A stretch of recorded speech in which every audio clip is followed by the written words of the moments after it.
This is Paul Yarborough. The date is December 8th, 1990, and I'm going to be recording a discussion now with my mother, Trudy Yarborough.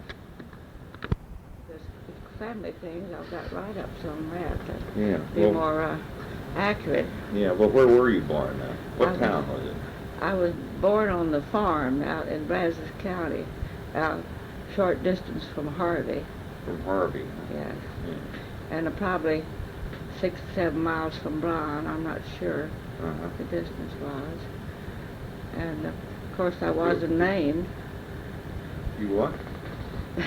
They didn't give me a name. Why not? Who Well, gave you this I like name? to think that my father and mother were arguing over it because it was put on my birth certificate as Baby Girl Buchanan. Oh.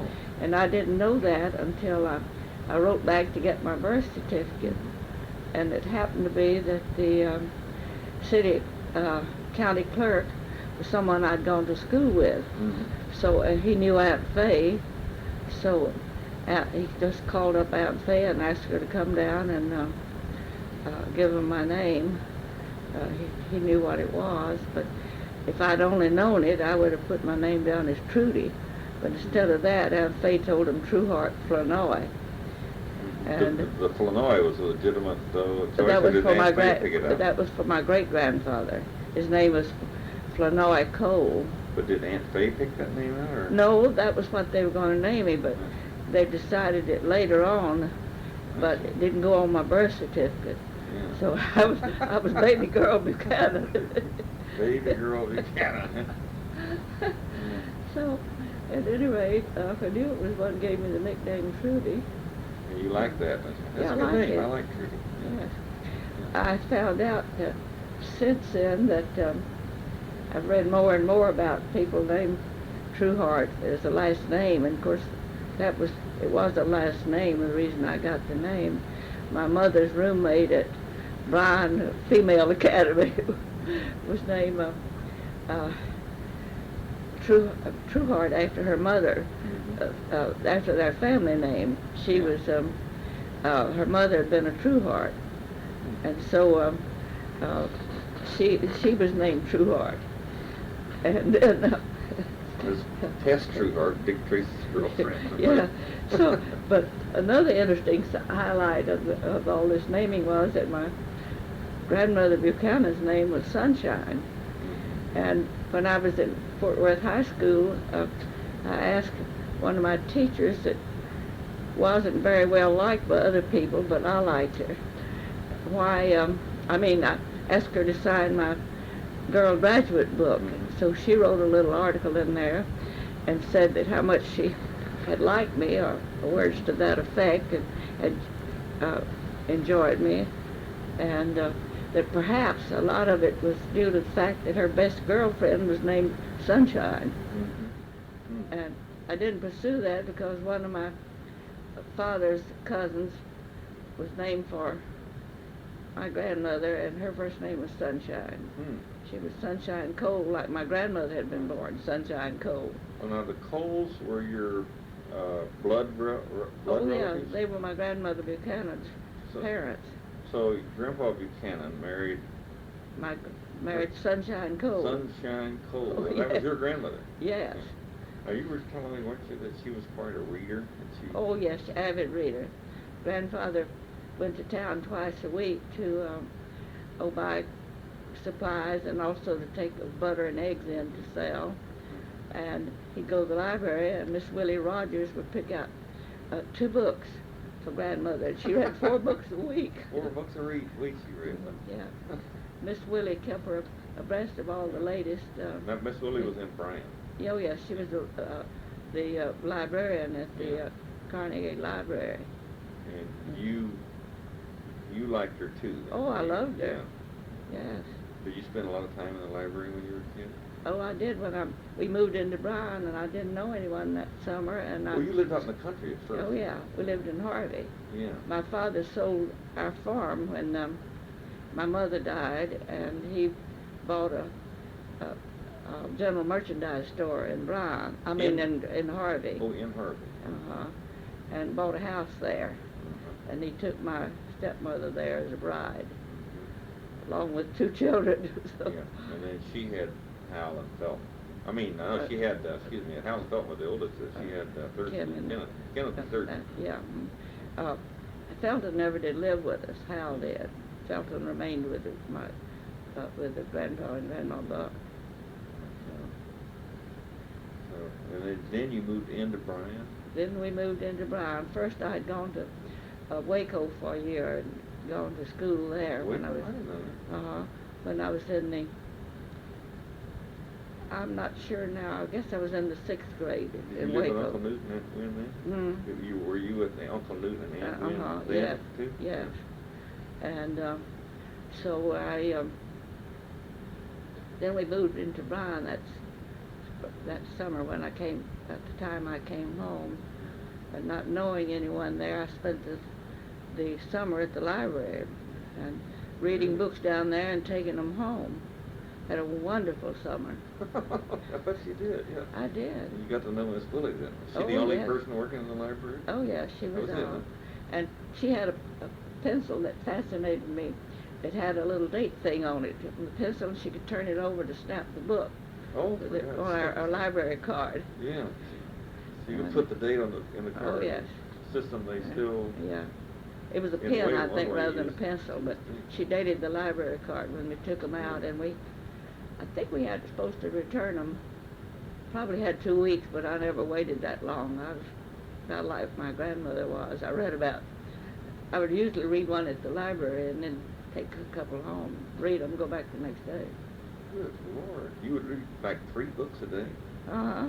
Yeah. What sort of books were you reading? Do you remember any specific? Oh, Miss Willie picked them out. I don't remember any Were they special. girls' books? Yeah, girls' books, and some of them were maybe adventure and things like that. And can't recall the names of any book right now except one that my father gave me. But it was a girl's book and was called Daddy's Girl. Daddy's Girl. Uh-huh. So I wish I had it. Do you know when do you know where the Buchanans came from? Was Grandpa Buchanan the first Buchanan to come into Brazos County there? I'm not too sure on that. I wish I'd found out more. But they originally came to the United States from Scotland. Yeah. So, but you don't know whether he was 3rd generation or 2nd generation? oh, he was probably second generation. Second generation. I think I have a little bit more accurate information on some papers I have here that I got after I moved to California. I wrote to a cousin, my grandfather's brother Amos had a daughter that was kept up with family history better than I did. Interesting thing to me is that I don't know how Grandpa and Grandma got their farm. I don't think it was homesteaded. I think that Grandpa Cole gave it to them. That I'm not sure about. But the Buchanans must have had some money in the background because Uncle Amos and Uncle Al both had such good positions. Were they brothers of Grandpa Buchanan? Uh-huh. Oh. And Grandpa did go at A&M. He was in the 1st class. That's right. So, Do you think he really rode over on a mule on opening day?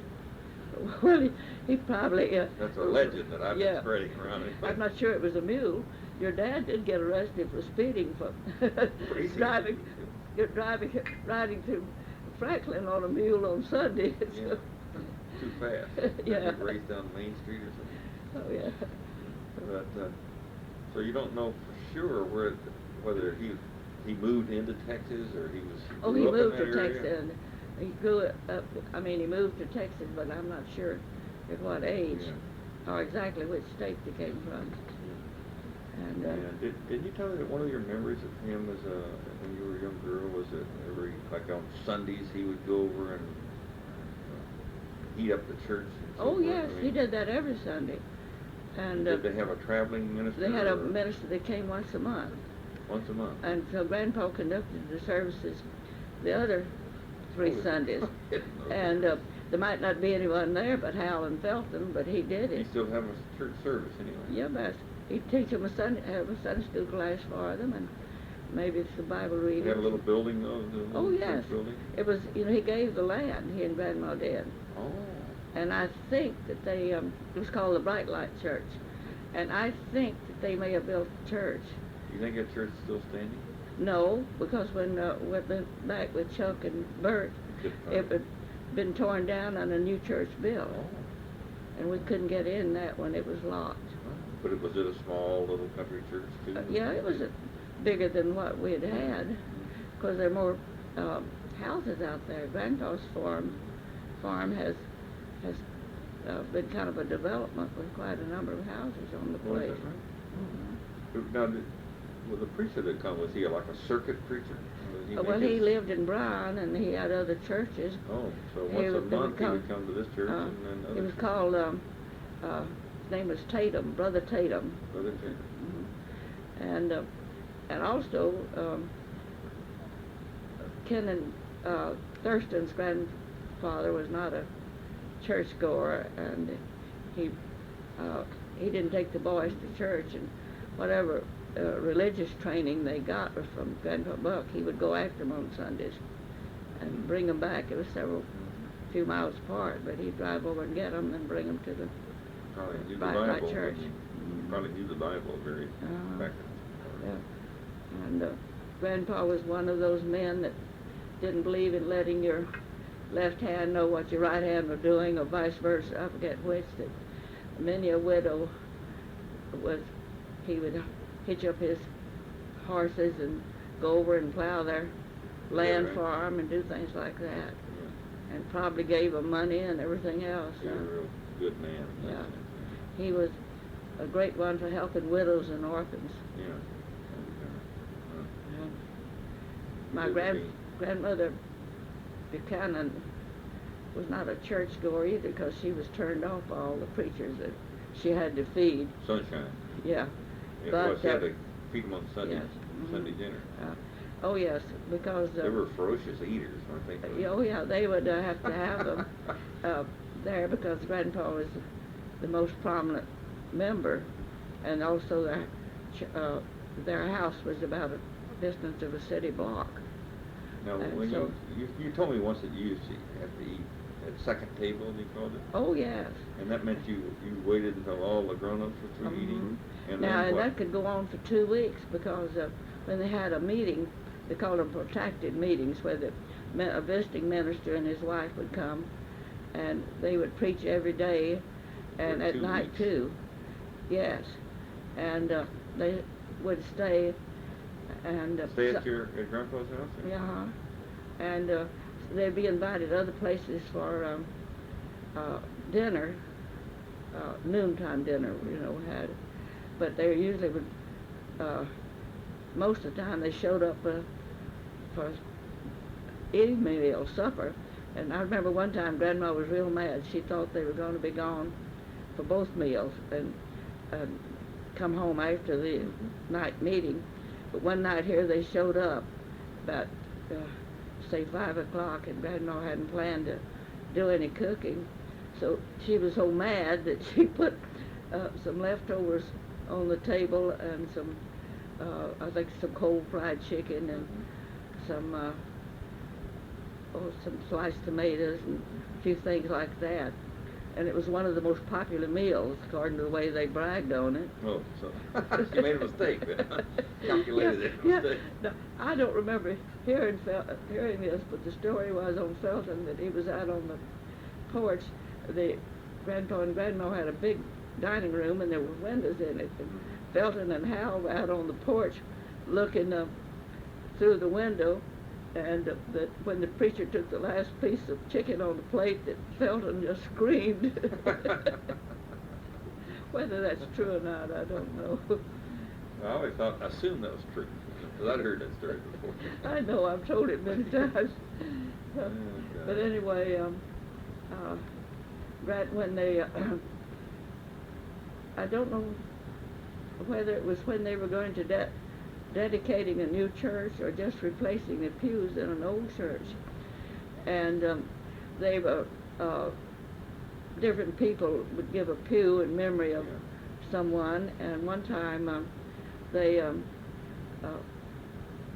a man came and told him that he wanted to dedicate a pew or give a price of a pew in memory of my grandmother Buchanan. And the man that he was seeing and giving the money to said, "Oh, you mean Miss Buchanan, don't you?" He said, "No, I mean Mrs. Buchanan, because she did so much for me." Probably done. And he had been one of those in the summertime. Grandpa and Grandma would have Grandpa would have to get helpers, on the farm, and young white man is the rule because he had a tenant farmer that was black, and so this was one of the young men that had lived there in the summertime, and maybe more than 1 year. I'm not sure. What did he raise on the farm? What did he grow on his farm? He raised cotton. That was his main crop, and corn. He had he was not just a one-crop man, but they would also then have their own vegetable garden. A wonderful garden. Yeah. And whose job was that? Usually his or that was his. One of the probably one of the helpers. Doug, the black man that was tenant farmer, probably helped some. Do you remember Doug? Oh, definitely. The last time I saw him, it was at Grandma Buck's funeral. Was that right? And he and his wife came to the funeral. And they were very emotional. They cried. And but he was the one that I told you was a preacher. And that on Saturday he couldn't read. And on Saturday morning she came down and Grandma went over his sermon for him, and he knew the Bible. By lore, huh? He knew what his text was going to be and what the verses were, and Grandmother would find them in the Bible and read them to him. And he knew them by heart. Yes. That he had learned probably at somebody's. What I don't understand is why Grandma didn't teach him to read. She would have been glad to, but I guess he didn't want to ask. But he was a preacher. Mm-hmm. But that was what he did on Sundays. Yes. They had one child, a little boy, a really nice young boy. Now, did you work on the farm? Did they have chores for you to do, like feed the chickens, or? For me? Yeah. No, not really. They had chores for Hal and Felton, But the girl didn't have. You had to help your grandma. Not especially. I think I churned or something like that. But one time D.S. was determined that I'd come out when they had the cotton patch, kind of fool around a little bit. And one time D.S. told me that he was going to make me pick 100 pounds of cotton. One of the worst days of my life. You did, though. I did. He wouldn't let me. He was 8 years older than I, and I looked up to him. And so I kept weighing my cotton every time I'd get to the end of the row, and he wouldn't let me quit till I got to 100 pounds. Well, Horrible day.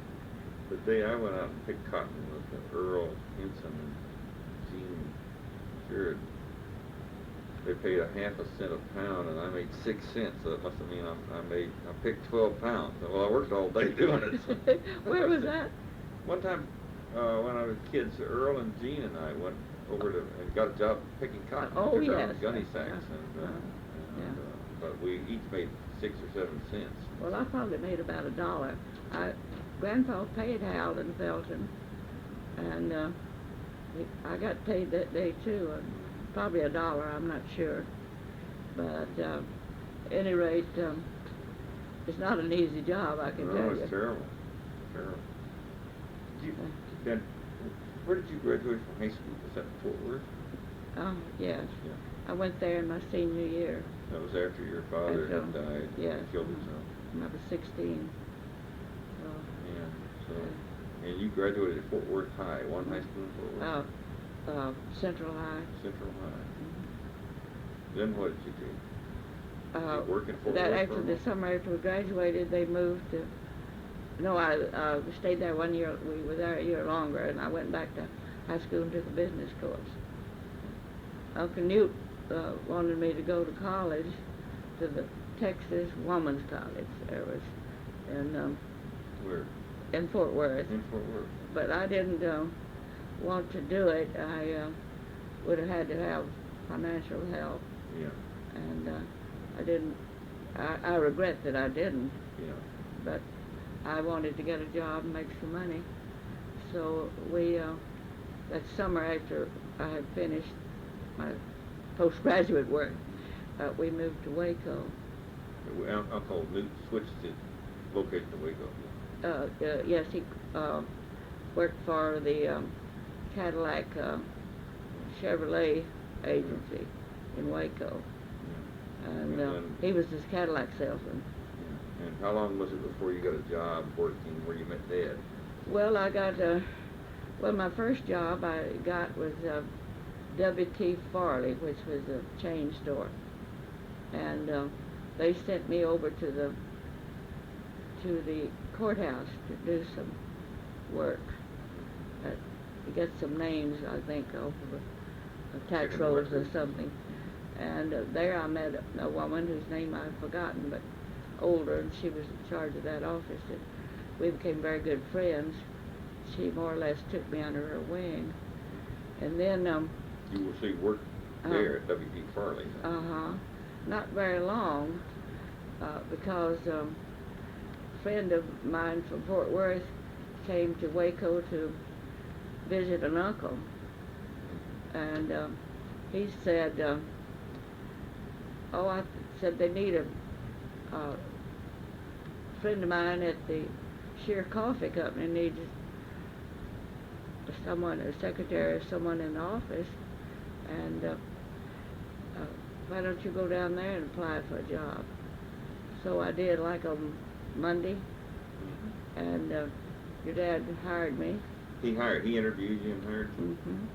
And Big so meeting, wasn't it? oh yes, so I told him what I'd have to give a 2 weeks notice, and at the Farley Company, because I got paid every 2 weeks. Okay. Oh, look who... Well, Paula Yarborough has joined us now in this taping session. So we'll pick up. We were talking about when you were interviewed for your job with Dad, and Oh, Dad yeah. hired you and so on. What did he look like in those days? What did he look yeah, like? how would you describe him? I thought he was very handsome. Unfortunately, I also thought he was married. Oh, yeah. I applied for the job, and he gave it to me. And I told him I'd have to give 2 weeks' notice because that was the way Farley's paid me. And so I went with a friend out to the Cotton Palace on Saturday, I think it was, after I'd been interviewed.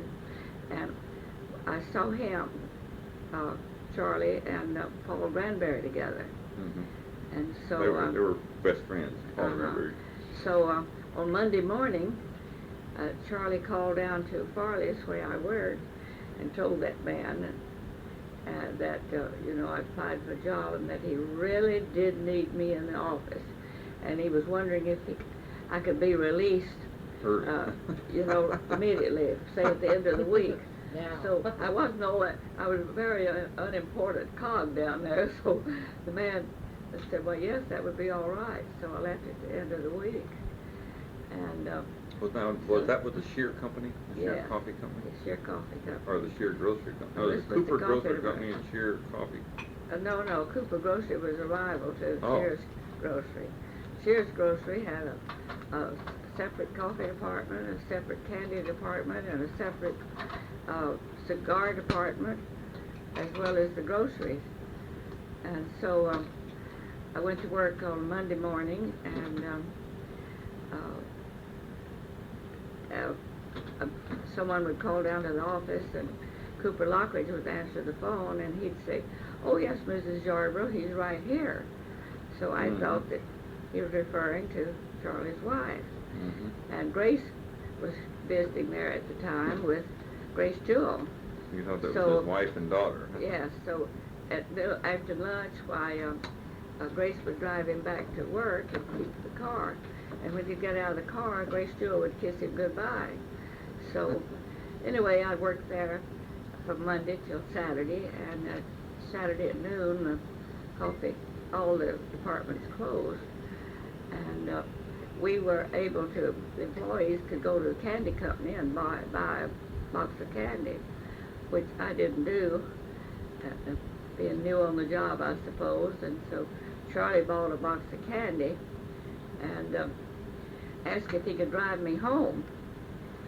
And I said, well, yes, that would be very nice. So when we got to my home, he presented me with a box of candy and asked for a date. And I said, well, I don't date married men. And he wanted to know where I got that idea, and I told him about Cooper saying, yes, Mrs. Yarborough. That is my mother, he said. And, that is my mother? Yes, that's Mrs. Yarborough.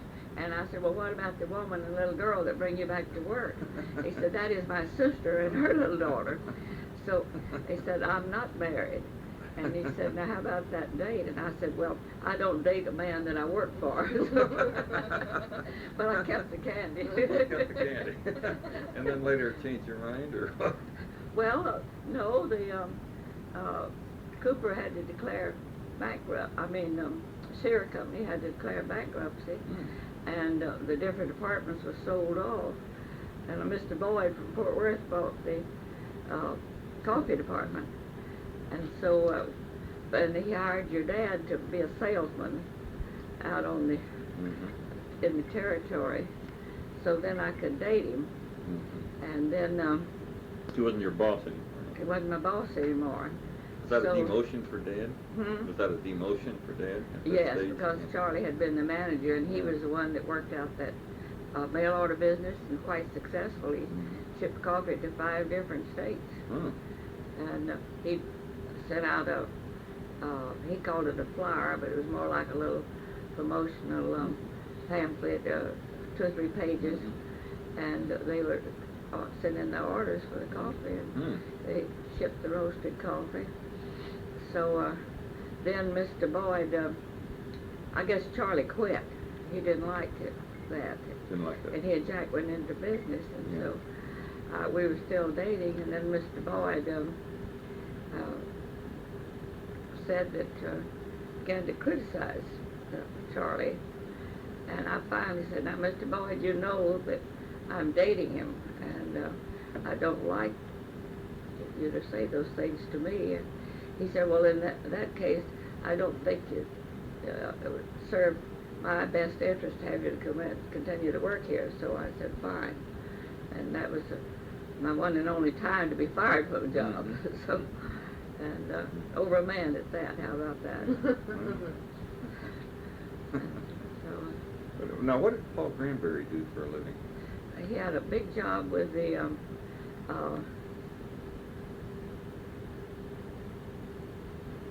big manufacturing company, Clifton.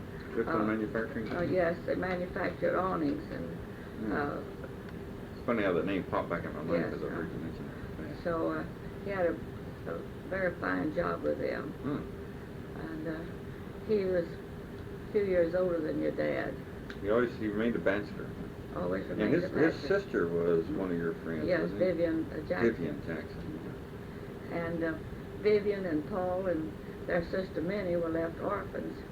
And Uncle Claude's Cardis and his first wife took them, and they grew up in his home.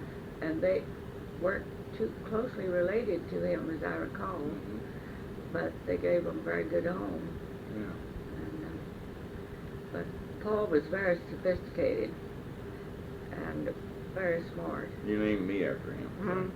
You named me after him, Yes. didn't you? That's where you got Yes. the name Paul. But he didn't leave you any of his money, so it's too bad. Mhm. But I didn't do it for that purpose. I Why do you liked the think he name didn't? Paul, and Why I do you liked think he him. didn't leave me any of his money? Why didn't he leave me any of his money? Probably didn't have it at the time he died. Probably drank it all up. Finish it all off. Huh? So, at any rate, he was a good friend. Yeah. And I liked him. And your dad was very fond of him. Charlie Well, said when they'd go out on a date, or not necessarily with women, maybe just doing something else, that Paul would say, I'll drive and you look for naked women. Where did, now, when you and Dad got married, where was your first house? See, it was a duplex apartment, and I've forgotten how. Oh, I've seen pictures of that. Wasn't it a kind of a two-story thing, the apartments over a garage, this or was am I just mixing it a up somehow? side-by-side duplex. Side by side. And then we moved into a house, maybe 6 months later, we had rented a little cottage. And and we're what- living there. Then you moved over to Mhm. Trice or Maple or Maple, I guess. No, Maple wasn't the first one. This is in Texas? Waco. Waco. Yeah. Mm. I can't think of now which one it was. Well, I've got them all, the addresses yeah. all down, but right from the top of my head, I don't recall. Yeah. And did you go back to work after I Not was, until Bert was about 12 years old. I worked down at the coffee company. That's what I thought. Our coffee company before they Oh, closed that's right. it Then down. you went out and you took a job with Lee Lockwood, Lockwood Lumber. Yes, but now Bert was about 12 years old when I did that. But I worked in our own office when, I think from the time you were 4 till Well, I remember you working in the coffee company office. Yeah. yeah, well, then I worked when your dad opened that little The little ranch one. thing of his own. I worked Yeah. down there too. Yeah. But